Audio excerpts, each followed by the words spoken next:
Good morning, everyone.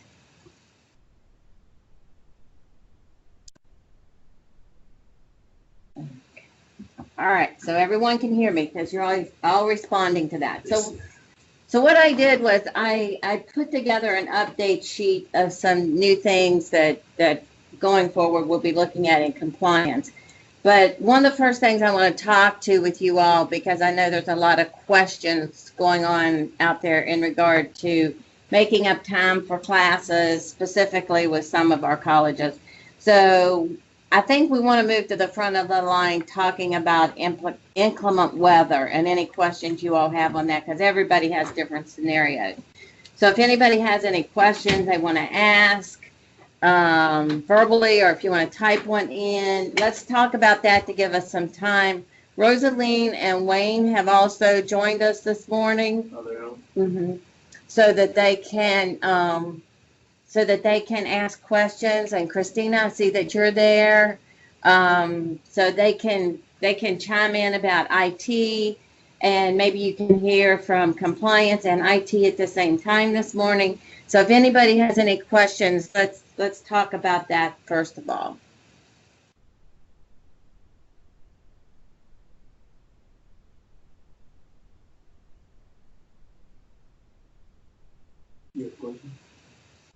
Anybody out there have questions?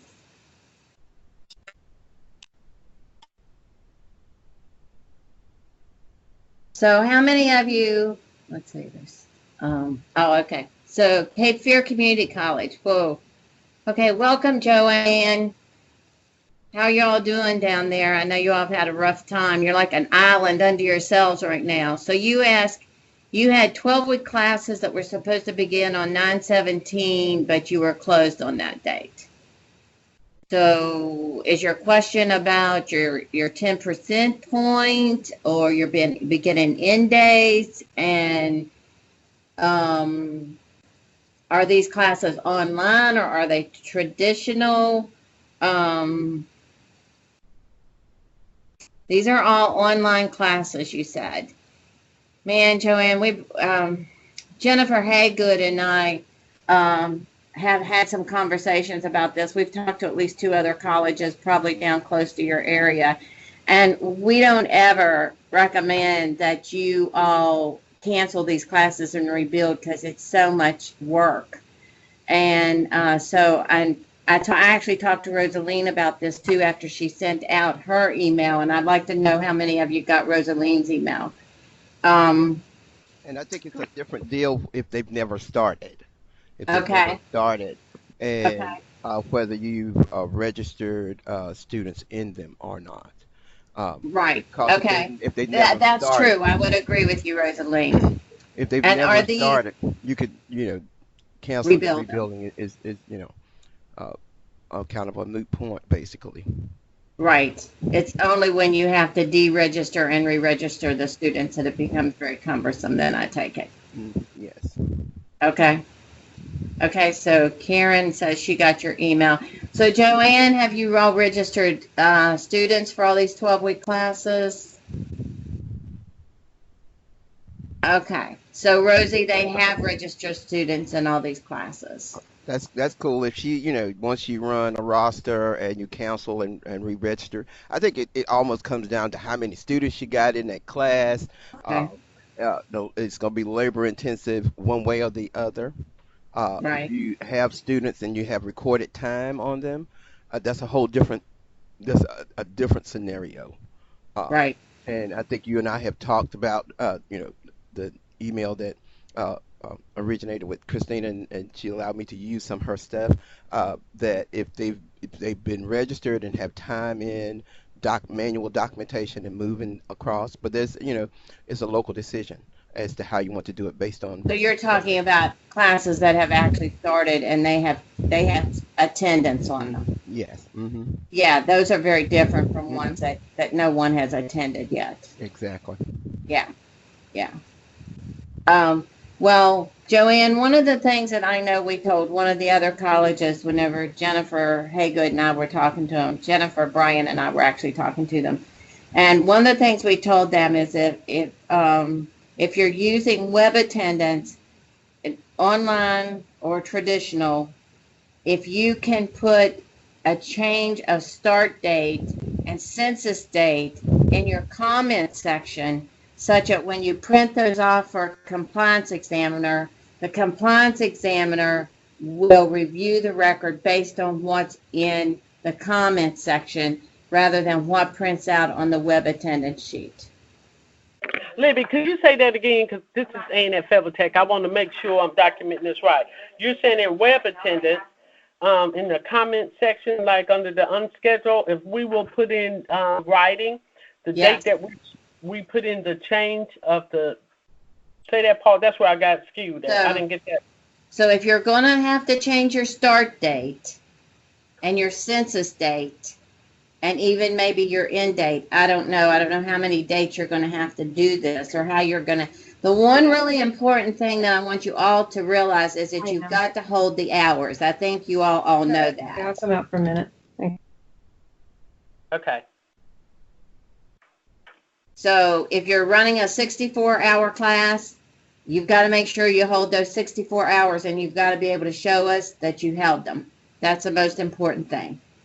But if you don't want to cancel the class and rebuild and re-register all those students, you're going to have to put that information somewhere for a compliance examiner. Now, the thing that I do not know from a as a compliance person is I don't know how that affects anything in your class in regard to the ICR picking it up. Rosaline or Wayne or Christina, thank you, would have to comment on that. Libby, I can address that. Okay, thank you, Christina. Yep, you're welcome. So from the compliance area, with you guys having the documentation, that meets your needs. But remember, colleague's going to process what is set up in colleague. In the system. Yep. So if you have a student who is dropping a class expecting a refund, and you have it changed to section that was originally scheduled to start during the storm, and it hasn't started yet, and that 10% point in the system was early on. Right. It's not going to pick them up. That's right. Colleague's going to go by what you've told it to. Right. So either you'll have to adjust information in colleague to make it right, or check every student that drops to make sure that you're processing the refunds correctly. Right. It also those are the things that we don't know. Yeah. We can tell them how we can get there with a manual adjustment, but we don't know how the system's going to read it. Right. The other thing to consider is financial aid. If you've got classes that are being impacted by financial aid, if they're paying for courses that they shouldn't be. So it really is going to go back to what's happened locally. Every one of our colleges are different. Some have been closed for 3 weeks. Some were only impacted a couple days. Right. So that needs to be considered. The type of class needs to be considered. It may be that part of that instruction could be moved to online versus rescheduling meeting dates. Right. So that has to be considered too. Right. But Any if we others? have, it sounds to me like if the classes haven't started, that they're going to probably go past the 10% point, depending on whenever the start date is. Yep. And in that email that Rosie and I sent out, there was an example of using an inclement weather date for the sections that were affected. So in doing that, you can add those inclement weather dates to your campus calendar, rebuild the meeting dates for the sections that were affected, and then what it will do is remove the meeting dates for all of those days you were closed. So they're not calculated in refunds. Right. That's one option. Right. And so it sounds to me like, Christina, that every college is going to have a unique situation, and they're going to have to take into consider what the ICR is going to see in regard to their 10% point and counting the student, one. And secondly, if students drop a class and need a refund in what they decide to do and whether or not they cancel these classes and rebuild, or if they can manually just note that they have a different 10% point. Yep, right. Okay. I like the manual one because it seems like to me it will not be so messy in the system. As Christina was indicating, that everything is date driven in there. And I've just found for us, because we do use web heavily, the comment section works perfect for us. Okay.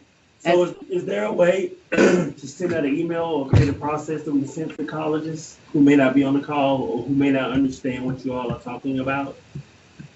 They may be on the call, but this may be going over this may go over their head a little bit. We actually sent out an email before the storm. Okay. Okay, great. And they may not have known that, so that's good. Yeah, I have it printed here, Rosie. I just gave it to them. Well, would they know that workflow? I know they got the information, but would they know the workflow that Christina's talking about? And we actually gave some examples, and also for them to put in a help desk ticket, and we will help them through it, because there's going to be 58 different ways times. Yeah. Three. Wonderful. Right. So it's good for them to hear that. I appreciate it, Rosalie. Right. Okay. Yeah, and I really appreciate, Rosaline, you participating, and you too, Christina, this morning, because, And Wayne.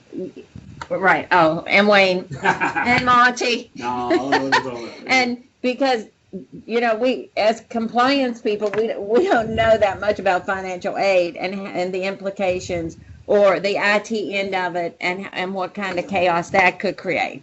So we need those people as part of the conversation, because we don't want anyone worrying about compliance, because really we can work around a lot of things as long as we can get really to the hour scheduled is one of the most important things, and we can figure out that they were participating by the 10% point. Those are our two issues. And how you get there can take a myriad of processes. But we also want to make it as simple for you all as we can. And So, Libby, I am recording this, although we Okay. can't send it out email, but we can set it out on NC Lore. okay. Thank you, Rosie. Okay, This is Joanne. Can you guys hear me now? I called in on my phone. This is Joanne from Cape Fear. yeah, I can hear you, Joanne. Oh, great. Thank you. I just wanted to go back, and I'm sorry I missed some of that because I was trying to talk through the computer and then realized I had to call in.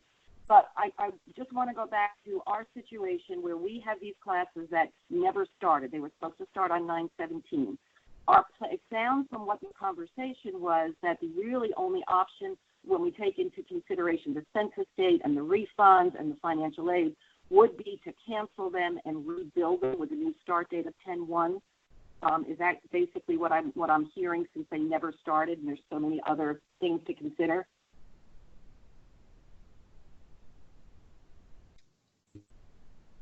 If I heard Is that for curriculum?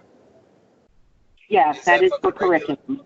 Yeah, because that same workflow will work with continuing education. If the class has not started, that's a discretion of the college, I believe, as to whether they wanted to continue offering the class. So, yes, you would need to think about changing the start date. So that means if no students are registered to the class at all, then you have a fresh start. It's just like you're just setting the class up from the beginning. And then Okay. when that sets your dates, but you have to be cognitive and aware of what your financial and aid impact would be if it's the curriculum side.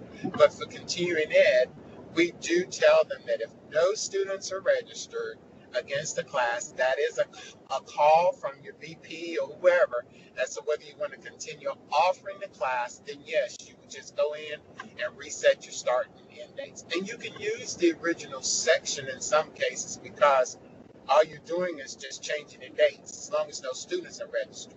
Because once students are registered against it, you have to cancel it and then set it back up. All right, and then once we do that, for the curriculum again, once we do that and we rebuild and re-register those sections, then everything else should update, I'm assuming, web attendance, the ICR, because now it's all going to be based on the new section dates rather than the old. So we don't necessarily have to go in and do any adjustments or cancel. We're just getting a fresh start. You are correct. If you cancel and rebuild, everything is correct. But that is a lot of work. So if you are in a situation where that's too much, and Sonia mentioned in the chat from Angela Klein that our leadership group will be sending out a communication about this. So if you decide to not cancel and rebuild and decide to document, that's fine. But you'll have to keep in mind your refunds will need to be looked at. There's, this information in the system is no longer correct. So those things that may be impacted, you'll have to think about. Yeah, and I think that's just too much for us to have to look at all of that. Even though it's work to rebuild up front, I think that's going to be our only option. My only other thought on that was that these, again, are all online classes, but they were originally supposed to be 12 weeks in length. Essentially, what would happen now if we move our start date to October 1st is they're now considered 10-week classes. But since they're online, I'm assuming we're still making up the required number of hours. So is there any other implications to the fact that these are no longer 12-week but are now 10-week classes? As long as you have all your meeting time within that 10 weeks, there's no issues on our part, and Libby can speak to her part, but I'm sure as long as the hours are there, she's good. And they would be there if it's online, correct? I don't have an issue with that? Nope, as long as all that instruction's there. Okay, thank you. Yeah, and that's the same for continuing ed as well. As long as the number of hours that the course was set up for, or should I say the section was set up for, has been offered and the student got that amount of instruction, there shouldn't be no issues. Okay, thank you. Yep. And Lee, you had a question in the chat. If no students are registered, you're just looking for confirmation on an upcoming class that you can change the dates and rebuild it. And yes, that's correct. The problem comes in with after students are registered,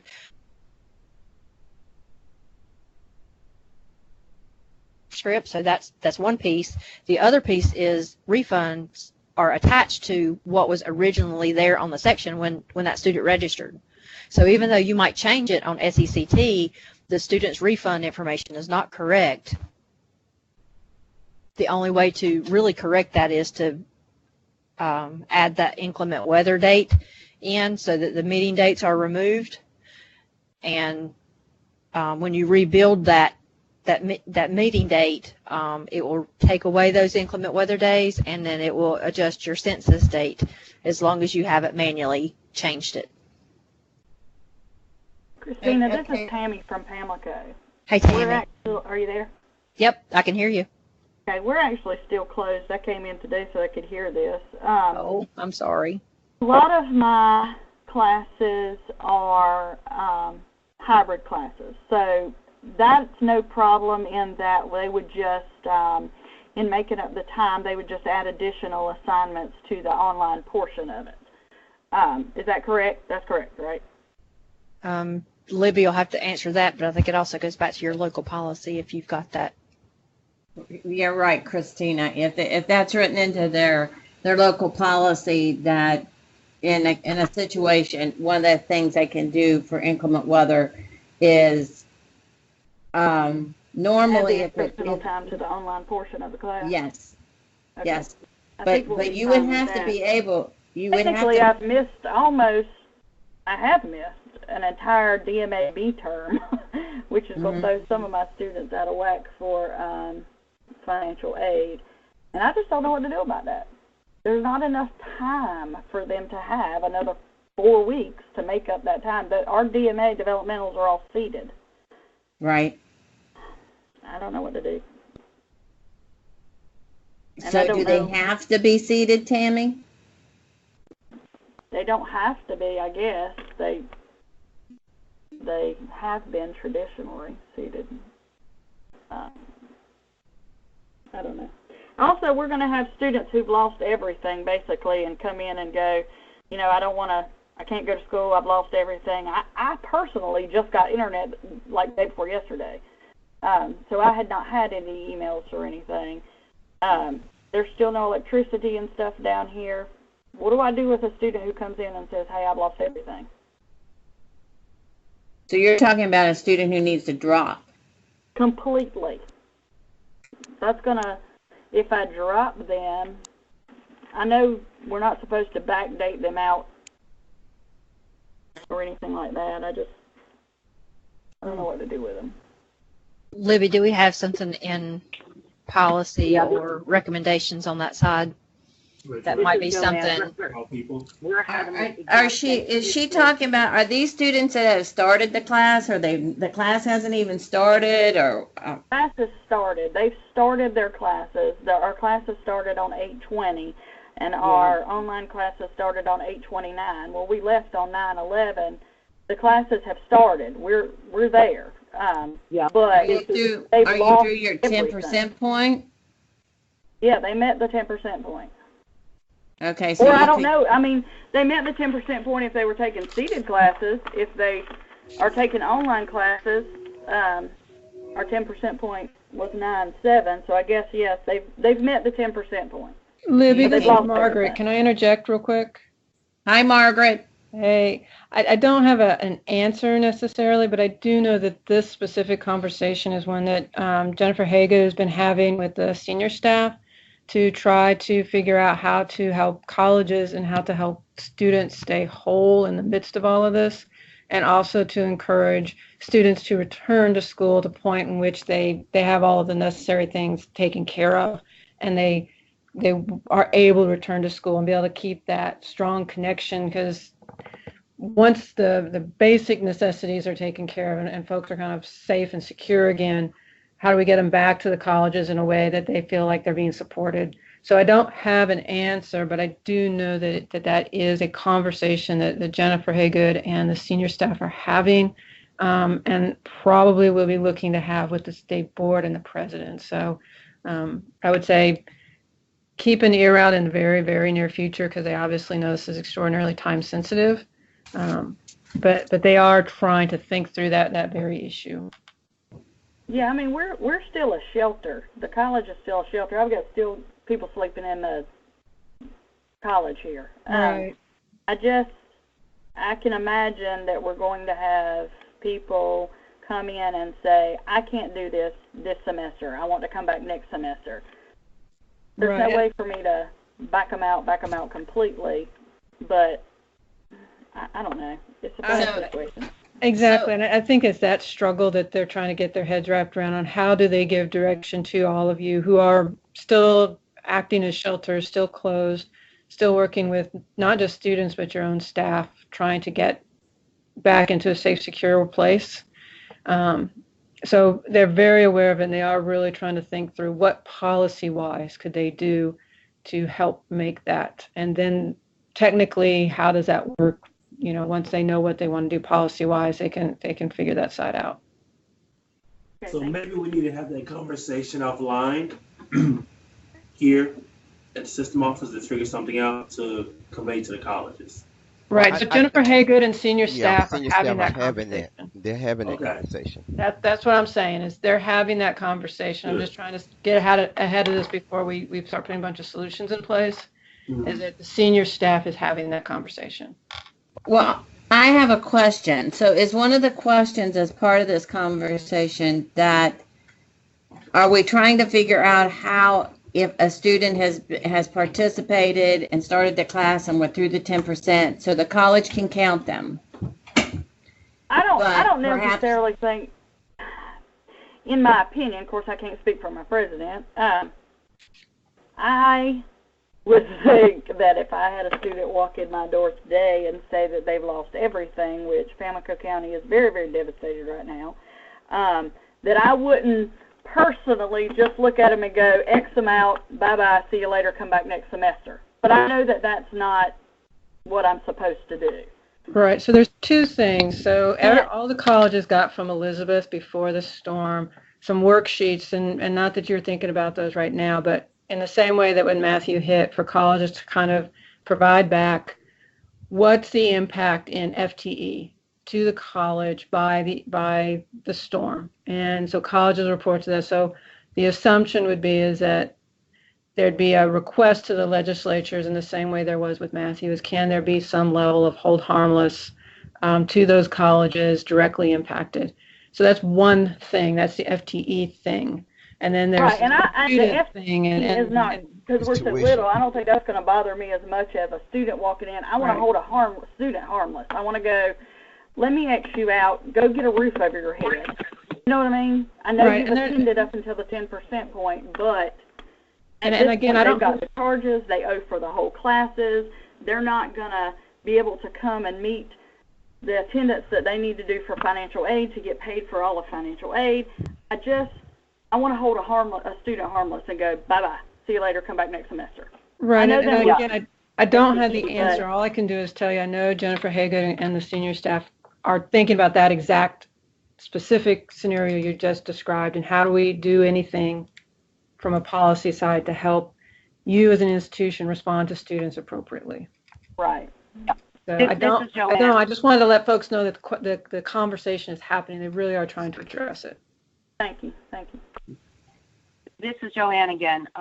Yeah, the FTE is definitely a concern for us, but I agree with Tammy. Our bigger concern right now is to help these students. We're already getting requests for refund of students who have lost everything.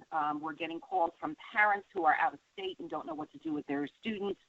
So although the FTE is absolutely critical for us, just some relief, and even if we can't count these students, if there's some way that we can just put some money in their pocket, that's our biggest thing, that they don't lose.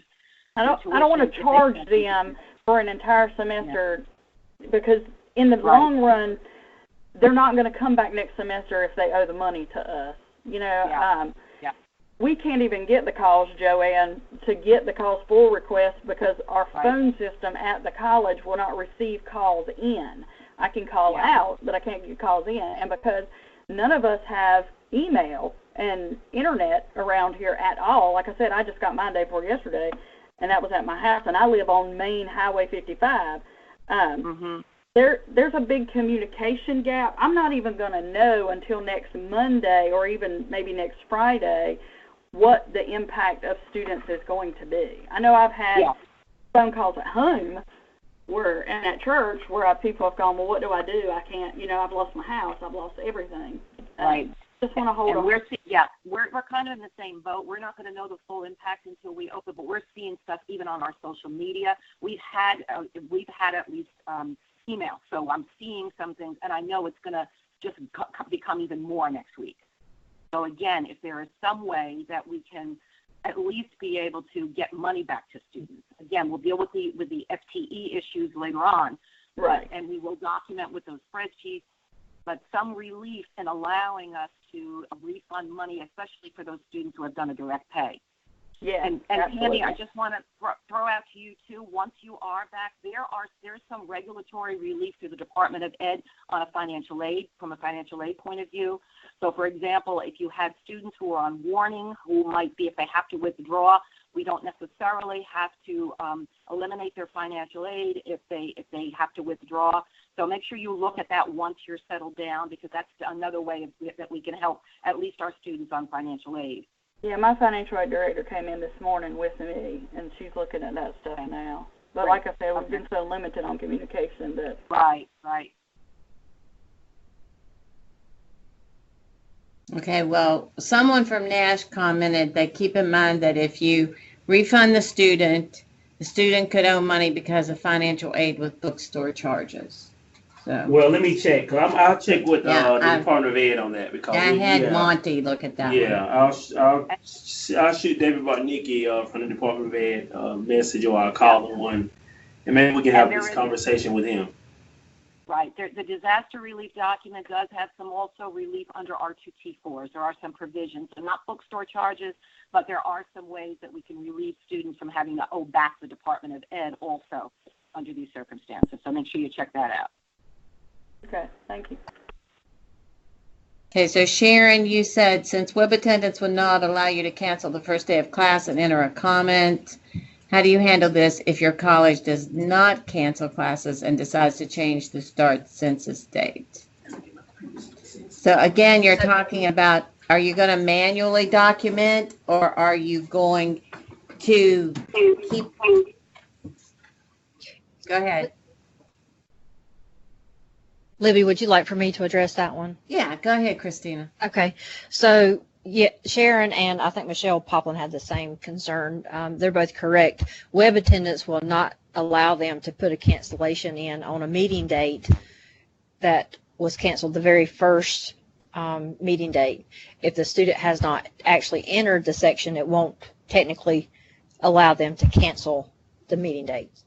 So in that instance, if you're not going to cancel and rebuild your sections, it won't allow you to do that. You would have to just make a manual handwritten note on the roster, as long as that's okay with Libby and her folks. Again, if you put those inclement weather dates in your campus calendar and remove those from your traditional, your seated classes, that will eliminate the problem that you're having with this concern. And with online classes, you can manually adjust your 10% census date, since no meeting dates are actually established on that. So you wouldn't necessarily have to cancel the date, since it's a student hasn't met in that, but still a manual update is what's going to be required, because it won't let you cancel if the student hasn't entered. Yeah, so then in your comment section, you'd have to put, okay, so the class maybe was supposed to start on August 28th or no, September 11, and you couldn't start. And so you'd have to put the actual date you did start and the new census date. And Libby, they wouldn't be able to put a comment. It won't allow them to do that, since a student doesn't have an e-date. Yep.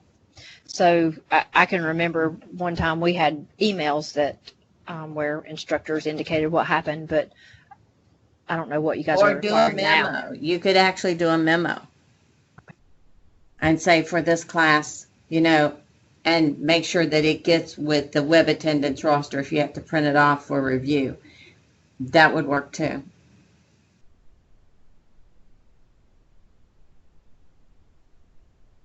There were several questions. I think we covered all of them, but I wanted to verify. So is there any outstanding questions in the chat that we didn't address? So Sharon, are you going to use outside assignments? Okay. Christina, did you see her question? Should we still remove the dates from the calendar or manually document? I'm thinking. Okay.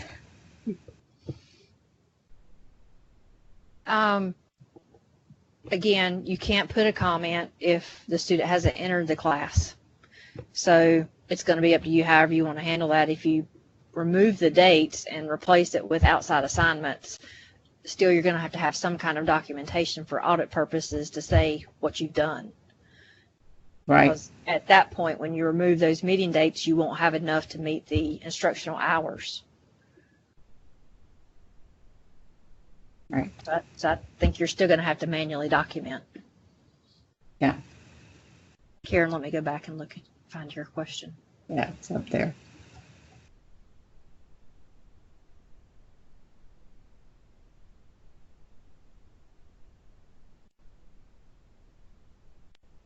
And it's the one, if your traditional class started as scheduled, but a session was missed and there's a Moodle component, web supported, can an extra assignment be used in lieu of the missed seated time? And I think that goes back to the response Libby had earlier. If your local policy allows you to supplement the outside assignment in place of the unexpected absence or the unexpected cancellation. Yeah, I agree. Oh.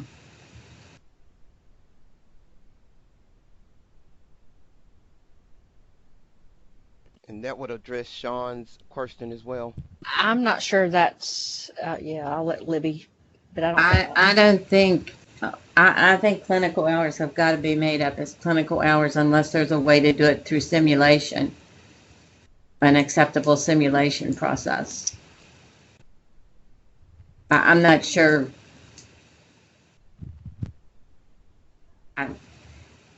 if the question is that an outside assignment outside of a clinical be used in lieu of clinicals, you cannot do that. Say that again, Libby. If the outside assignment that is being asked about in regard to making up clinicals is something other than a clinical, you cannot replace a clinical with like a written paper. Your clinical hours are clinical hours.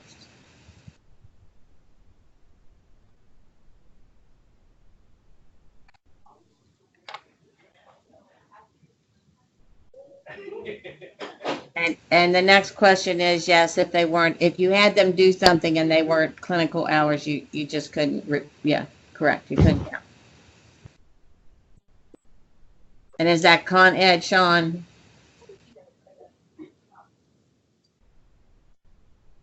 And yes, I would say that's the same for lab hours. Although sometimes there's a way, we've had colleges that do lab hours online. Okay, thank you, Sean, it's curriculum. Some of our colleges are able to do lab hours on time through simulation. So there is a way to do that, but I know not all of our colleges have that ability. So, Libby, this is Margaret. I'll just say on clinicals, folks should just be, and you will be, I mean, the folks who run your programs are well aware. In programs that have specific clinical hours that you've had approved in your program or that are required by that entity, your program directors just want to make sure that in addition to following anything that we have, that they're also communicating and addressing any requirements from those external agencies. Right. Thank you, Margaret. Yeah, that's very helpful.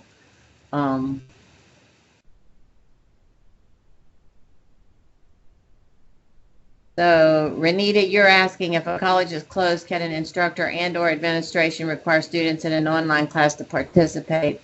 Assignment, due date, or test on the dates that the college is closed. One thing you have to remember when you're in a water situation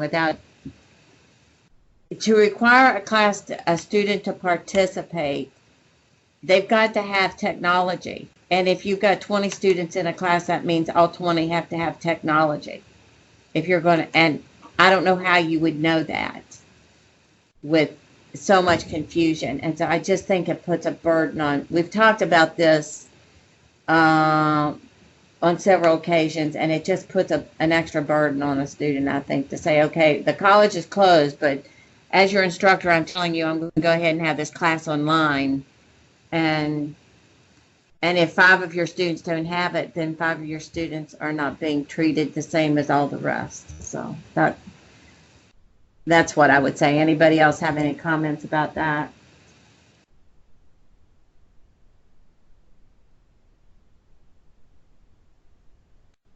And I don't want you all to get discouraged about our conversation, because as via Margaret's input, the powers that be are having conversations about this. As a matter of fact, when I get done here, I'll be going to join that conversation. But the conversation I'm having with you all will help me, because it helps me see how multi-layered this is, and it's not simple, and everybody's going to have a different scenario. So I don't want you to just get discouraged because we're not coming up with any solid solutions right now. This conversation will help us come up with solid solutions. So I really appreciate your cooperation and having these open conversations so that we get our heads around some little part of what you all are all dealing with out there. And it's very helpful to us.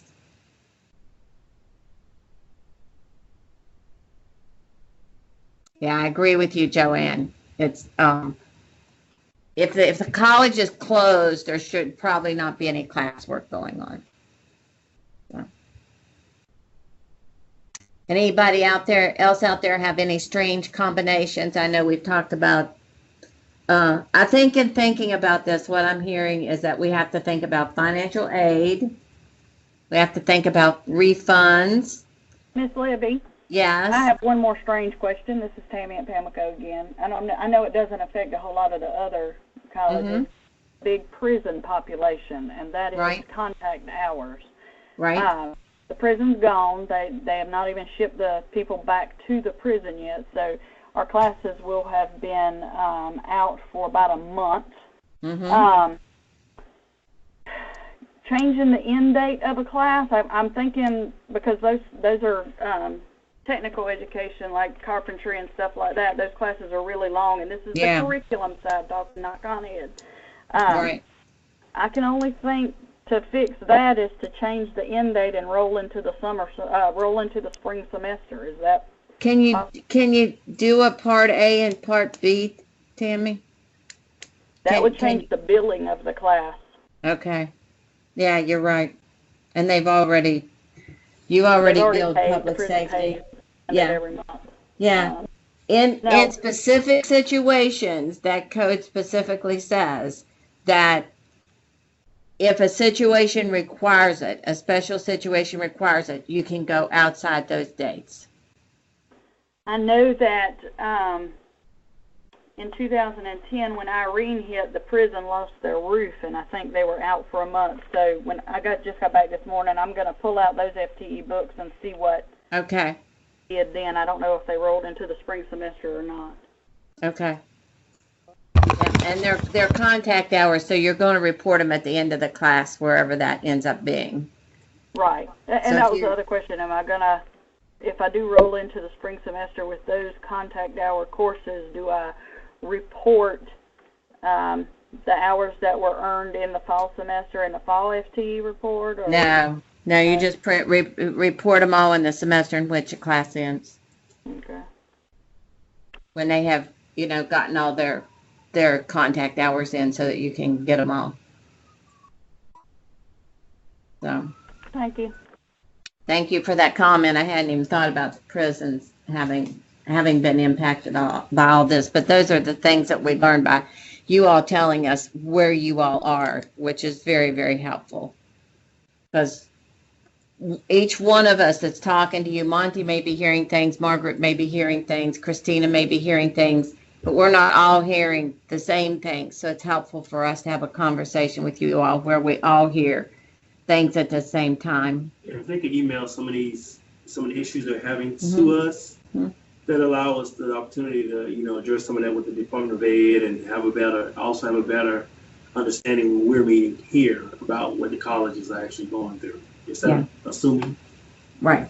Yeah, right. So did you all hear what Monty said about it would be helpful if you all would send in your questions so that we would know exactly what kind of situations and who we need to talk to. For instance, he talked about the Department of Ed, if they need to be asked any questions, where he could ask the question and then get the information out to everybody so everybody doesn't have to call. So that would be helpful for you all. You want to just send them to you, Monty? Yes, that'd be great. Okay. Monty says just send them to him. So Joanne, let's see. Your DMA classes were supposed to end when you were closed. They were seated. You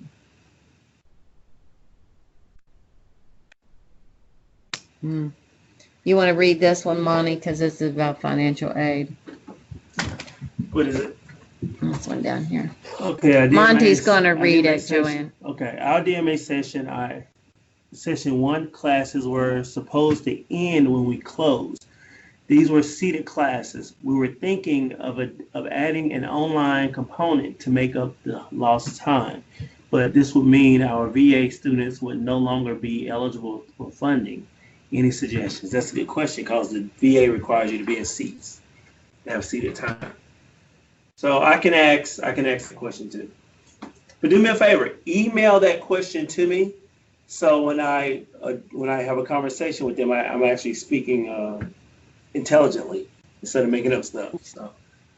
Okay, will do. Thank you. Okay, and the same thing goes for everyone else. Again, if you have any issues or things you want clarification on, email it to me, and I'll make sure that Elizabeth, Libby, and Margaret and the executive team have access to those questions. So when we're in discussions, we're actually, making informed decisions on this stuff. So.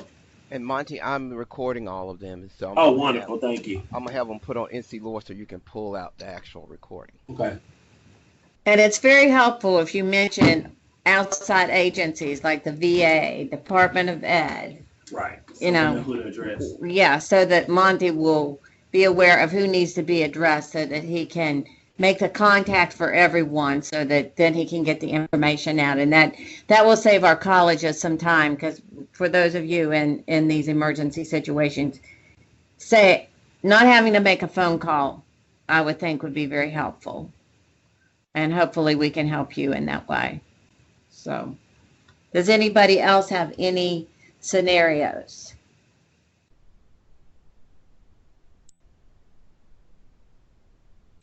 Well, one of the other things that I had put together that if you all think would be helpful, we've got just about no time. 7 minutes. But one of the things that I had put together to talk about too is just updates on our code of things that we're going to be looking at, and also numbered memo updates. And specifically, yeah, Monty says we'll do this again. We did this again. Okay. Let's see. What is acceptable way to move a student from one section to another section after the census date? You just drop the student out of one section and add them to the other.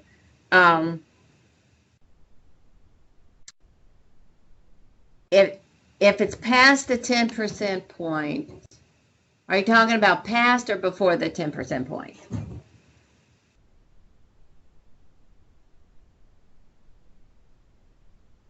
Okay, so they're past the 10% point. So in the original section, you can count them.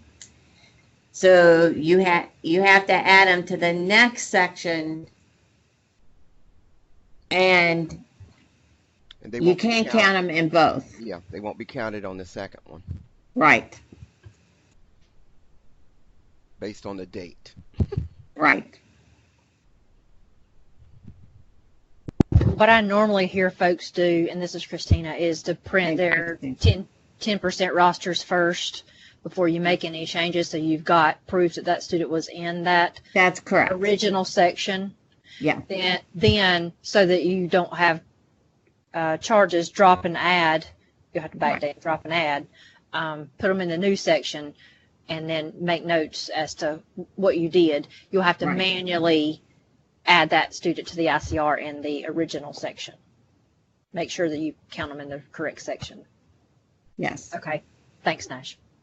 Yes. And if something happens that you don't print off that old section, normally we can see where they did a drop add on their documentation, and we will ask for the section to see if they were there past the 10% point and ask which section you counted them in. Yeah. So and we go ahead. You may want to also check with financial aid to make sure that you guys are on the same page before you make any changes. Yeah, that's true. Communication is always good. And yes, Holly, I was thinking that I may have Monty just send this out as an attachment. Can you do that to your group, Monty? Yeah, my updates that I put together for you all, because I'm not sure when I'll get to talk to the curriculum folks again. I'll be talking to Con Ed this week. But then if you all have any questions about these, you can email me, or if you want to talk about them, you can let Monty know and we'll do another session. Okay? Because it is very helpful to know the new things that are coming up that we're going to be looking at. The other thing that I think it's good for you all to know, because I think you all don't, because I think you sometimes start getting worried unnecessarily, and so if we can help you all with that, we need to do that. Sometimes when you all get a code update, and I'm talking to curriculum specifically, so our board is notorious in the fall. It seems like we get a lot of things that are updated. And on those updates, say they update something in October, they approve something, and they always put on there effective October 15th or October 25th, of that fall. Well, it's absolutely impossible for curriculum to make that effective in October of fall. You've already registered your fall students. They're in their fall semester. You probably, sometimes you may have done early reg for your spring. So what we have, the process that we've decided we'll use in compliance is we will not make it effective either fall or spring. We will make it effective at the earliest, that's summer. So if you say that we were talking about it right now, if they made something effective right now, we would start looking at it to apply it summer of 2019. Is that helpful? Because I think sometimes colleges get excited and they're like, oh, you're going to start looking at our records. How are we supposed to be able to do that? Well, we don't think you were supposed to be able to do that. So that's why, from our perspective, we start looking at it. It's kind of like curriculum programs giving you a year to apply a new program because of, again, how you all register students. And I just want to thank all of you. I'm glad that those of you that we're talking to are safe. I hope your families are safe. I hope our students recover. I don't know if we have anybody on here. I haven't seen anyone that I recognize that was from the Lumberton area, but I know that they're having a hard time, and I don't think they had recovered from Matthew yet when all this hit. So I know they're going to have a tough time. So hopefully we can come up with something that will work with our students. And the information you all have provided here this morning has been very, very helpful. It's been nice to have our colleagues talk online with us also. So I really appreciate it. And I will let Monty close everything out. Liv has actually conveyed everything I was going to say. So again, to recap, we hope you all are safe, and if we can do anything, please let us know. After this call, if you have any questions or concerns, or if you want to recap what you have conveyed in this call, please email that to me so when we have our conversations here, we'll know how to address your concerns accurately.